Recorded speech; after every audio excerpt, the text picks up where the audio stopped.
So, am I hearing you correctly say that if you are a Christian, the Pope represents you whether you like it or not? That is correct. Yes.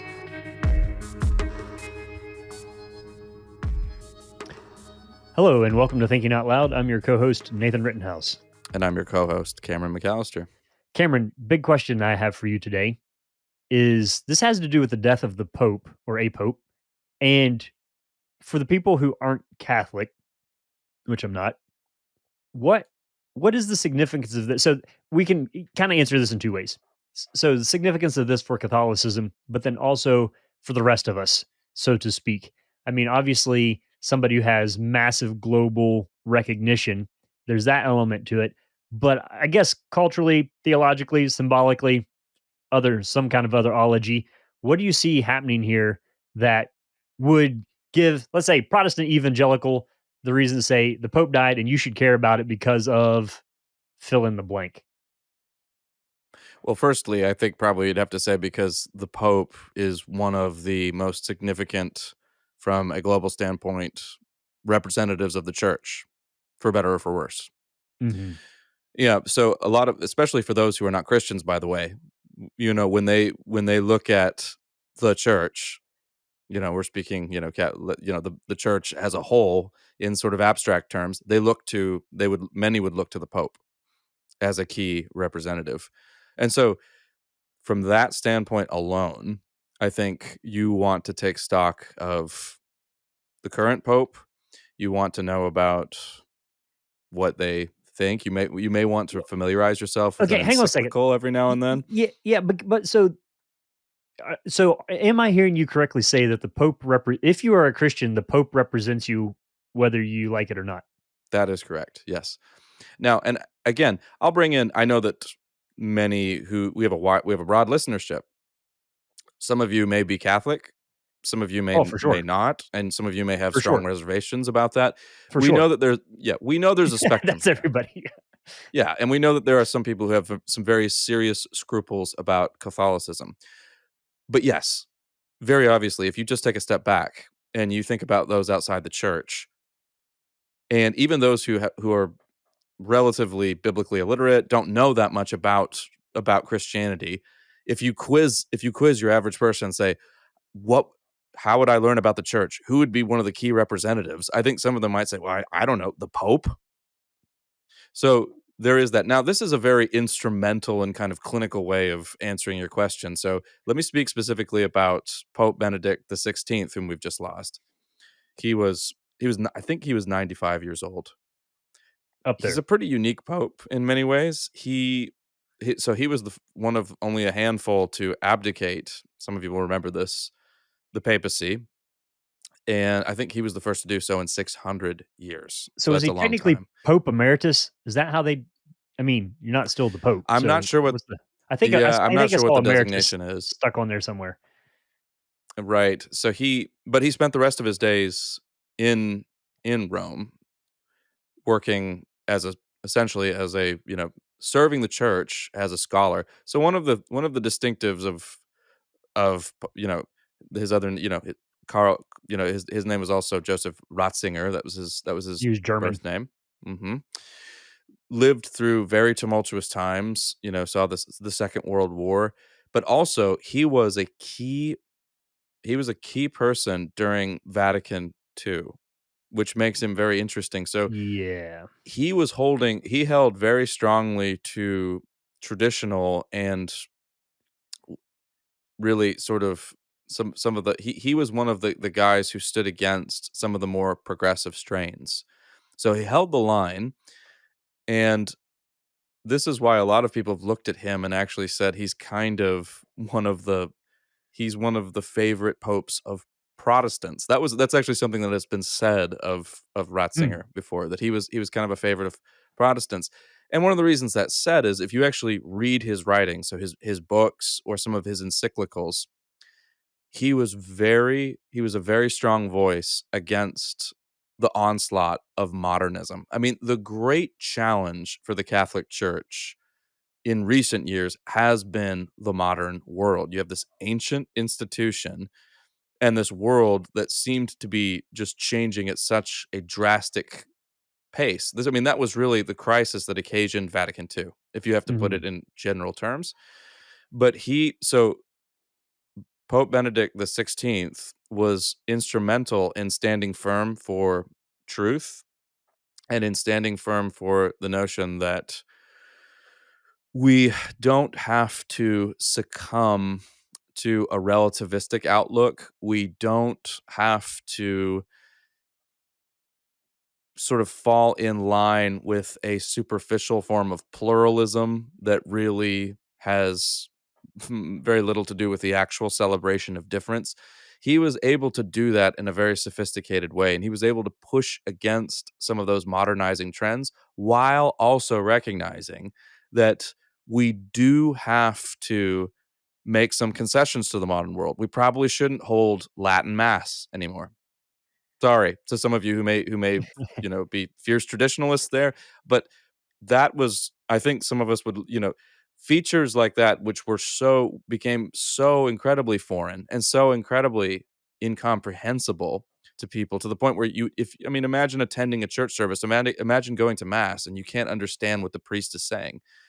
So, ironically, he was a guy who held firm to traditional Christian convictions, which made progressives annoyed, but he also made some concessions to the modern world, saying, "Look, we do need to contextualize here. We do need people to understand what's going on." And so some of the fierce traditionalists saw him as a progressive as well, so that he kind of found himself in the crosshairs like that. So those are some of the reasons he's an interesting person and maybe worth your time. Mhm. It is an interesting position of leadership when you think about the diversity of the representation in the sense, like, Right. we don't think about globalization theologically without thinking about Catholicism, but to have a religious movement that aspires to uniformity from France to Guatemala to Boston is a very fascinating um, institution, and that's not quite the right word there, but I guess it's the closest thing. So that's a little bit of the interest I think that the Pope also has, is that the Pope does sit in a position that is truly multinational and can easily be conceived of as truly global to some extent. Where I think a lot of other adherents of sub parts of sub denominations struggle to see their expression of faith beyond the country in which they live. And I'm curious, Nathan. I mean, you might have. I don't want to presume anything here. I'm wondering whether you ever take a look at encyclicals, or whether you follow the Pope from a modest distance. Do you ever? I mean, is that something that's on your radar as a Christian? Why or why not? I'm just curious Mm, because again, yeah. there's going to be a spectrum here, and I think people are going to want to hear your perspective on that. Yeah, so no is the short answer to that. However, I would say that my interaction with Catholicism is much more at the individual and personal level. So I go to church with many people who used to be Catholic and have very strong feelings about, uh, well, I'll just leave it at that. And then friends and family who are Catholic. You never want to use the phrase Catholic to different degrees, but there are levels of intensity and curiosity, and particularly around um, like being in seminary and listening to those like evangelicals becoming Catholic and perspectives on Vatican Hmm. II and a lot of those conversations. So I've yeah, well, I mean, and so I shouldn't say that's totally. I have Christopher West's "Our Bodies Tell God Stories" here on my desk, which is basically um, which pope was that? Was it John Paul? His theology of the body. Yes, So that's John. yeah, so Yes, that's John okay, Paul II. so Yep. there I contradicted myself. So yeah, it's maybe not as intentional. Um, I think also theologically, I probably have some biases baked into based off of the historic theology that I come from and its interaction with Catholicism. You're talking about not saying Latin in mass. It's been a couple hundred years since the Catholic Church executed people in my family for preaching in native languages. Hmm. So Hmm. that I mean, so some of these theological tensions have blood on them as well in my long distant memory there, but I can see kind of how some of the, the liberalizing force within Catholicism has been a net good for what I believe theologically in some ways. So, but at the same time, deeply appreciating um, anything that can stand firm in strong cultural winds. I Mhm. also fascinated when I was in working in the apologetic and Christian evangelism world in New England in like 2013 to 2016 and looking at a lot of people coming to faith if they came from no Christian background, pretty quickly became Catholic or Orthodox just Mhm. because there was that craving for if you're coming out of what you feel to be genuine postmodernism, you don't want um you don't want to join something where it's like, well, how do you feel about it? Because that's what you feel like you're being Mhm. saved from. And so the ability to produce history and tradition, formality, aesthetics, those are all big drawing factors institutionally. So watching people wrestle within and how people choose to overlook some things within that system. Um, and then just the wide variety of folks that fall under that umbrella is interesting too, including a l- an interesting. And I don't know if this is a modern thing, but it seems new that you have Catholics who are sure that part of being Catholic is there being a diverse way of being Catholic, and so that seems like a new category of Catholicism to me, from what's written on paper to how people think about themselves as Catholic. So I don't know if I answered your question, but there's some thoughts. You did. And one of the interesting points of difference between the two of us is our actually just concerns our backgrounds. So you've lived in America your whole life, Hmm. and so here's where we're similar. Both Nathan and I grew up in the church as Christians, had the tremendous blessing of being raised in Christian households. The legacy of faith in Nathan's home extends back quite a bit further than mine. My mom and dad were both converts in their early years, but I, of course, benefited from their their conversion, and they raised me as a Christian. But I grew up in Europe on the mission field, and Nathan grew up in America. So one of the interesting points of difference is I was in a very secular setting from the day I was born. We were we're missionaries over there, and the way Catholicism was viewed among the Christians there in our small, missionary circles was very different than it is here in North America. So the kind of there are certain places where you'll go and in theologically conservative evangelical circles say, and I would say there's a pretty pronounced suspicion against Mhm, Catholicism. But in my setting though, in Austria at that point, it was much more ecumenical almost by default because the Christian population in a country like Austria was at the time 8 million people. So this is a tiny nation. A tiny little fraction of those would have been Christians. And so mhm, whatever Christians you found, you worked together and it was a joint effort. And my dad, who was at the time the general secretary of the European Evangelical Alliance, was doing work with the Austrian Archbishop of the Catholic Church, and that was a wonderful experience. He was a lovely man, and they did some really good work together. But the other aspect that I want to bring out here, Nathan, because I think this is going to be key in the changing kind of the changing dynamic of U.S. culture as it gets a little darker here, and as the church gets viewed with more and more suspicion and less patience. Let's just put it mildly. I think Catholicism is going to become a lot more appealing to many people. It is becoming a lot more appealing to many people because, as I have a friend, this is a friend of ours, we both know him. Jonathan says, "Hi, Jonathan. The Catholic Church actually looks like an alternative." mhm, That's a little bit of what you were getting at earlier, Nathan. I think you come from if you're in a place where the cultural winds are blowing very strongly. There's a lot of confusion, a lot of disintegration. You want something that has that stability and looks rock solid, but also looks very different. So I Mhm. think if somebody just says I'm a Christian, it runs the risk these days in North America of sounding very generic. Okay, well, what does that mean? I mean, everybody's a Christian. You know what? That's why I think one of the big questions is what do Christians do? If somebody says I'm Catholic or I'm a devout Catholic, you have some very definitive notions in your mind now Mhm. about what this person does. They go to mass. They go to confession if they're good Catholics, right?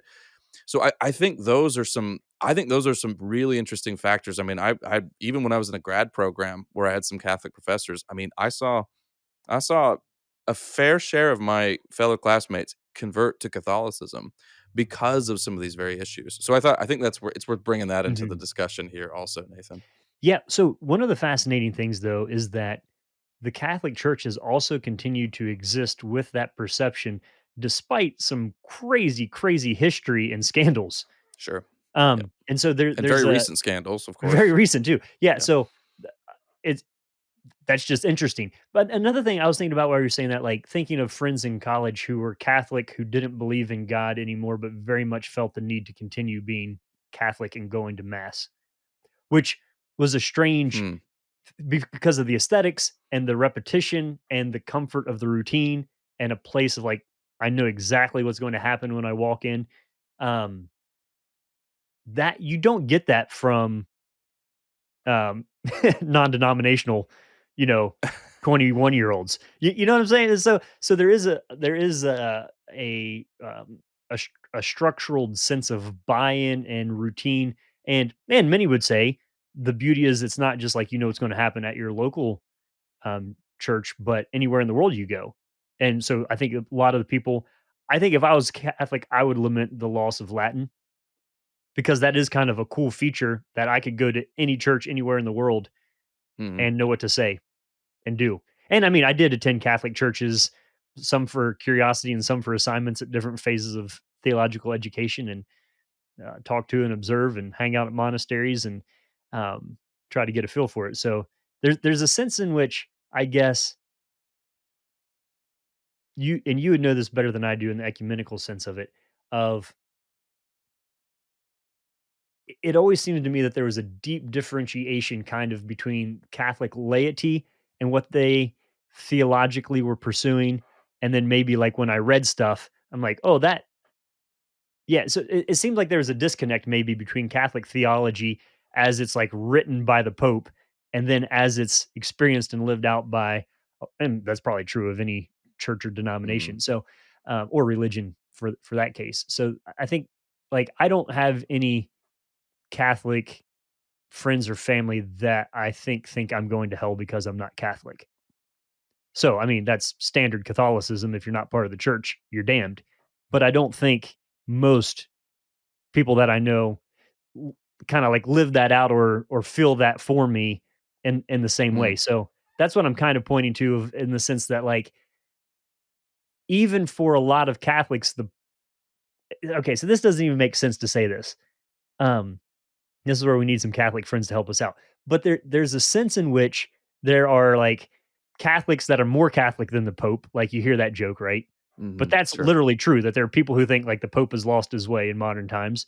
Mhm. Um, and then there are people who say like, yeah, here's what the Pope says, but there's some variation within Catholicism about how that actually gets worked out. And to me, that seems like an interesting modern.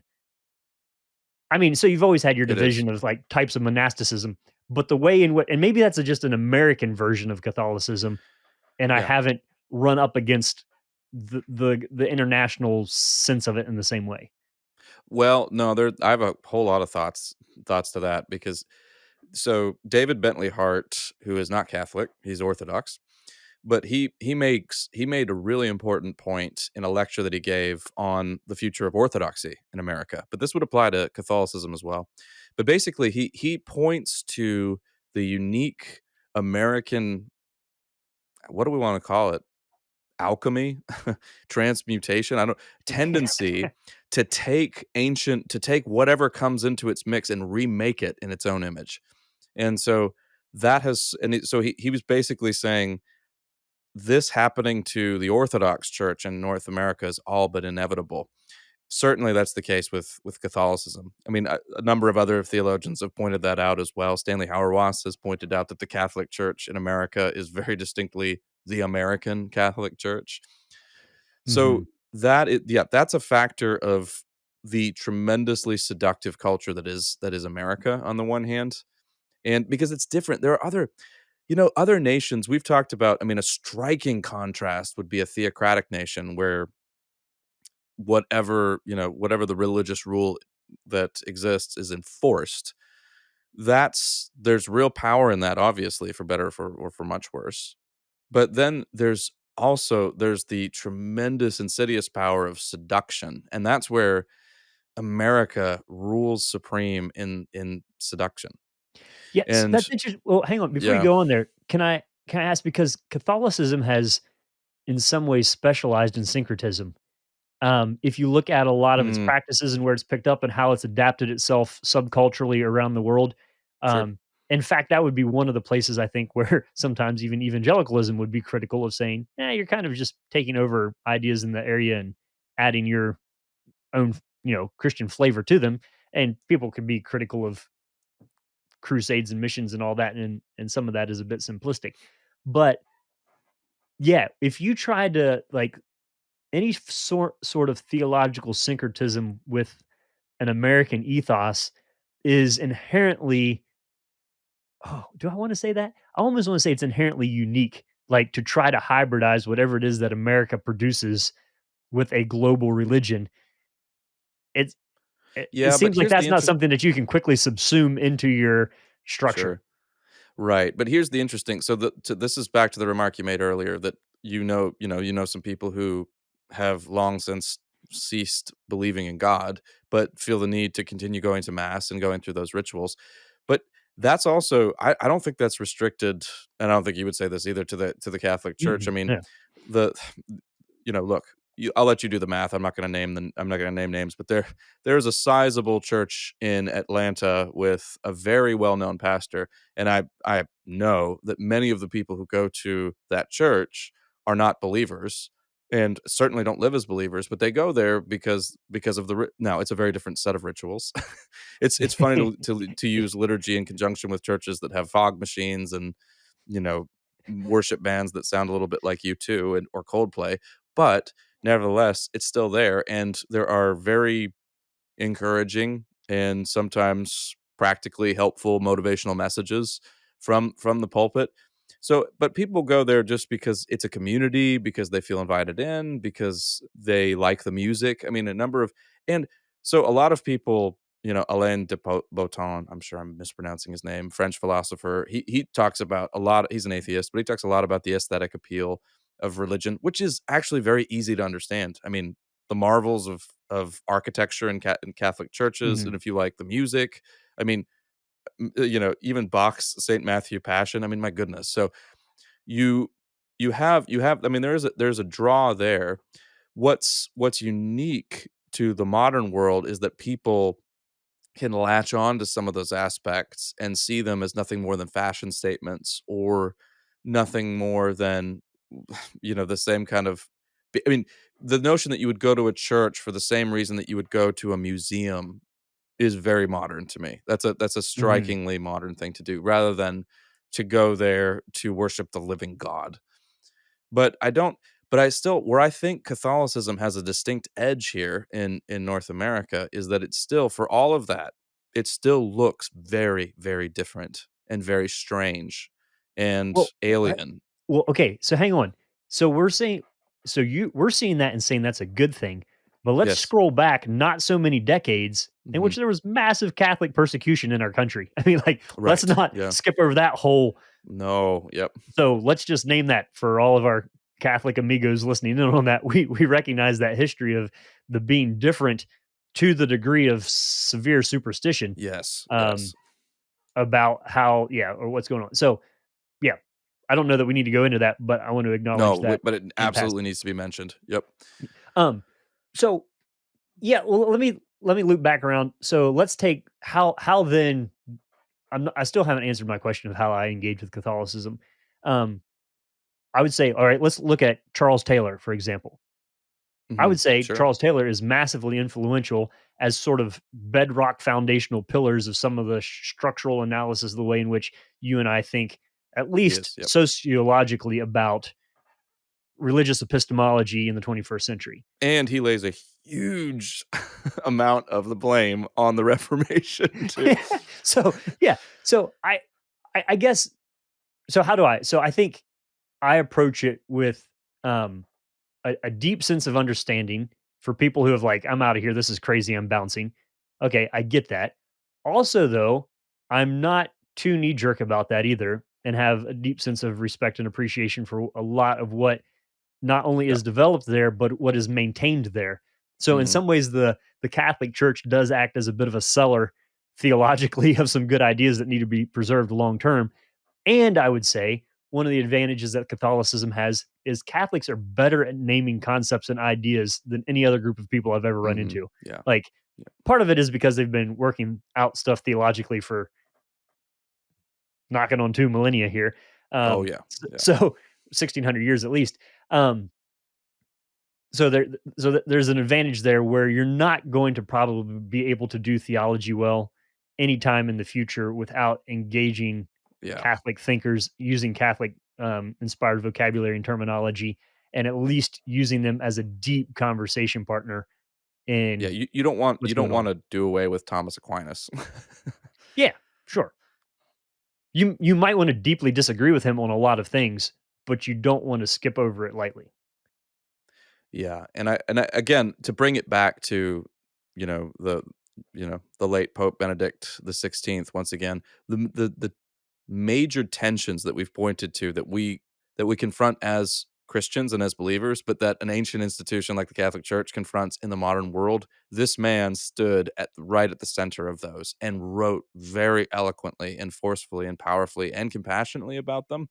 So, and now that, he's gone, it's a good time to revisit him. I think he's left he wasn't a perfect man by any means, but he's left a worthy legacy, and certainly a man worth being honored. And I would say I would highly recommend his writings to you. I've benefited from them, and Mhm. yeah, very, and also, yeah, Nathan's so right to point out that a lot of the key modern philosophers who have influenced us deeply happen to be Catholic. Charles Taylor, Alistair McIntyre.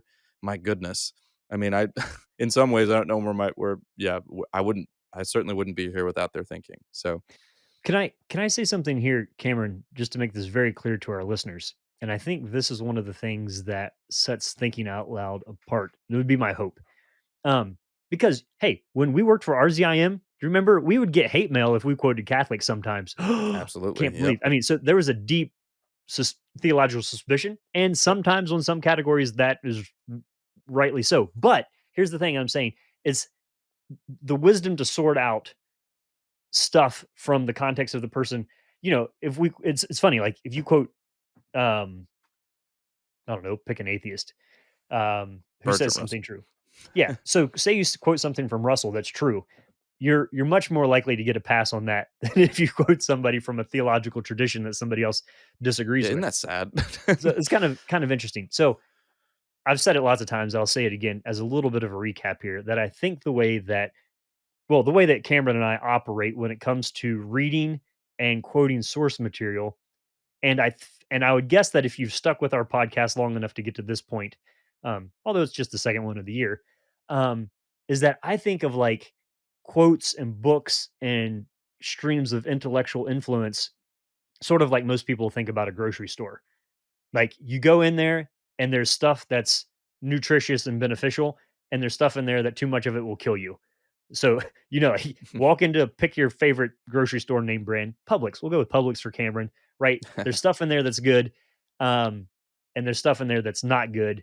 And so for me, I go in and I think this is stuff that's healthy and it's good for me to consume. Here's stuff that's unhealthy and it's not good for me to consume.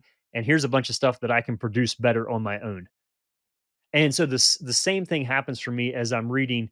If I look across the books scattered on my desk, there's probably 0 of them that I'm like, "Yes, I agree 100% with everything that's in every one of these books." It's just craziness. So there's healthy stuff in all of them, there's unhealthy stuff in all of them that I look at and I reject, stuff that I choose to meditate on and grow from, and then other stuff where I'm like, you know what, I got a better version of this from my reading of scripture. And so, and time meditating on that. So I think when you as a listener hear us, and I hope that this is true in your life, that you have the confidence in your own theological filtration, that being renewed by, the being transformed by the renewing of your mind kind of thing, of what we're taking in and what we're putting out, that a big part of being a human in a digital age is being able to engage and grow from what is good and leave behind that which isn't, and sort all of that out. And so I think that's how we could be people who aren't going to become Catholic, but can have a lot of respect and appreciation for people within that tradition who have been faithful, written well, and sought to serve the Lord within that. So, um, yeah, just a little thought there for clarification if you're wondering how we sort that all out. Yes, and we certainly haven't sorted all of this out for you on this episode, but our goal is again is to get the wheels turning. And a modest goal of mine would be that some of you might read some of Ratzinger's works. Maybe some of you have already. But thank you for sticking with us here for the second episode of the new year. And we know many of you have been with us for a long time. Thank you once again for your encouragement, your prayers, and for your financial support. It makes all of this possible, and we're deeply grateful. But in case you missed it, you're listening to Thinking Out Loud, a podcast where we think out loud about current events and Christian hope. Thanks for listening to Thinking Out Loud. If you'd like to learn more about what we do, book Nathan or Cameron, or if you'd like to support us financially, whether through a one-time donation or on a monthly basis, you can do so on the donate page at www.toltogether.com. That's toltogether.com. And please consider leaving us a 5-star rating and sharing this content with your friends. It really does help.